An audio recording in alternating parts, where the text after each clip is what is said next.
श्री दुर्गा सप्तशती अध्याय 12वां देवी चरित्रों के पाठ का महात्म्य ध्यान। मैं 3 नेत्रों वाली दुर्गा देवी का ध्यान करती हूँ। उनके श्री अंगों की प्रभा बिजली के समान है। वे सिंह के कंधे पर बैठी हुई भयंकर प्रतीत होती है। हाथों में तलवार और ढाल लिए अनेक कन्याएं उनकी सेवा में खड़ी है। वे अपने हाथों में चक्र, गदा, तलवार, ढाल, बाण, धनुष, पाश और तर्जनी मुद्रा धारण किए हुए हैं।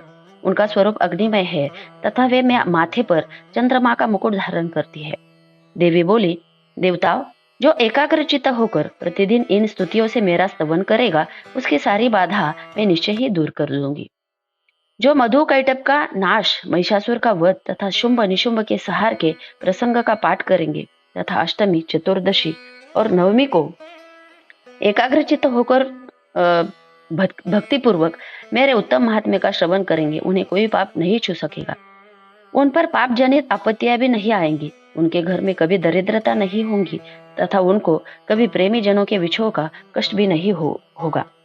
इतना ही नहीं, उन्हें शत्रु से, लुटेरों से, राजा से, शस्त्र से, अग्नि से, जल की राशि से कभी भय नहीं होगा।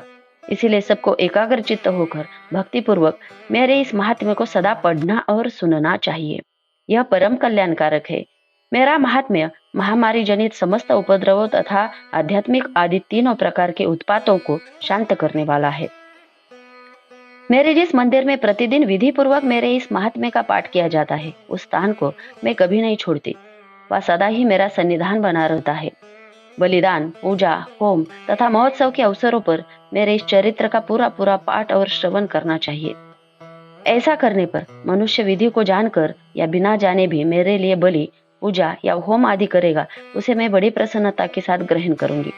शरद काल में जो वार्षिक महापूजा की जाती है, उस अवसर पर जो मेरे इस महात्म्य को भक्ति पूर्वक सुनेगा, वह मनुष्य मेरे प्रसाद से सब बाधाओं से मुक्त तथा धन, धान्य एवं पुत्र से संपन्न होगा। इसमें तनिक भी संदेह नहीं है। मेरे इस महात्म्य, मेरे प्रादुर्भाव की सुंदर कथाएं तथा युद्ध में किए हुए मेरे पराक्रम सुनने से मनुष्य निर्भय हो जाता है। मेरे महात्म्य का श्रवण करने वाले पुरुषों के शत्रु नष्ट हो जाते हैं। उन्हें कल्याणकारी प्राप्ति होती है तथा उनका कुल आनंदित रहता है। सर्व शांति कर्म में बुरे स्वप्न दिखाई देने पर तथा ग्रह जनित भयंकर पीड़ा उपस्थित होने पर मेरा महात्म्य श्रवण करना चाहिए। इससे सब विघ्न तथा भयंकर ग्रह पीड़ाएं शांत हो जाती है और मनुष्य द्वारा देखा हुआ दुस्वप्न शुभ स्वप्नों में परिवर्तित हो जाता है।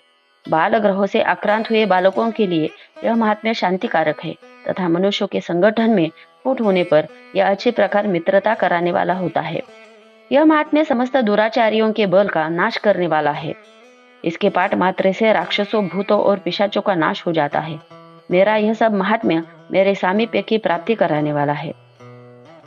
पशु, पुष्प, अर्घ्य, धूप, दीप, गंध आदि उत्तम सामग्रियों द्वारा पूजन करने से, ब्राह्मणों को भोजन कराने से, होम करने से, प्रतिदिन अभिषेक करने से, नाना प्रकार के अन्य भोगों को अर्पण करने से, दान देने से आदि से 1 वर्ष तक जो मेरी आराधना की जाती है और उससे मुझे जितनी प्रसन्नता होती है, उतनी प्रसन्नता मेरे इस उत्तम चरित्र का एक बार श्रवण करने मात्र से हो जाती है।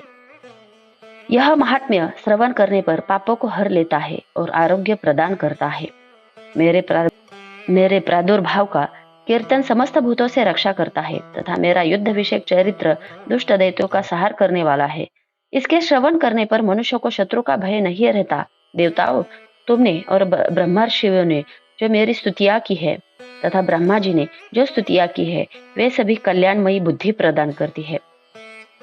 वन में, सुने मार्ग में तथा दावानल में घिर जाने पर, निर्जन स्थान में लुटेरों के दाव में पड़ जाने पर या शत्रुओं के पकड़े जाने पर अथवा जल में सिंह, व्याघ्र या जंगली हाथियों के पीछा करने पर, कुपित राजाओं के आदेश से वध या बंधन के स्थान में ले जाने पर अथवा महासागर में नाव पर बैठने के बाद भारी तूफान से नाव में डगमगाने पर और अत्यंत भयंकर युद्ध में शस्त्रों का प्रहार होने पर अथवा वेदना से पीड़ित होने पर, किंबहुना सभी भयानक बाधाओं के उपस्थित होने पर जो मेरे इस चरित्र का स्मरण करता है, वह मनुष्य संकट से मुक्त हो जाता है।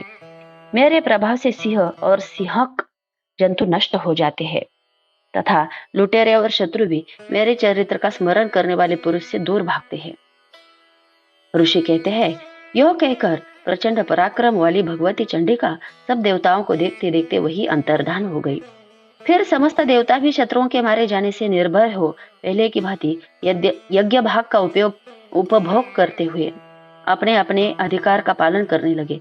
संसार का विध्वंस करने वाले महाभयंकर अतुल पराक्रमी देव शत्रु शुंभ तथा महाबली निशुंभ के युद्ध में देवी द्वारा मारे जाने पर शेष दैत्य पाताल लोक में चले गए। राजन, इस प्रकार भगवती अंबिका देवी नित्य होती हुई भी पुनः पुनः प्रकट होकर जगत की रक्षा करती है। वे ही इस विश्व को मोहित करती, वे ही जगत को जन्म देती तथा वे ही प्रार्थना करने पर संतुष्ट हो विज्ञान एवं समृद्धि प्रदान करती है। राजन, महाप्रलय के समय महामारी का स्वरूप धारण करने वाली वे महाकाली ही इस समस्त ब्रह्मांड में व्याप्त है।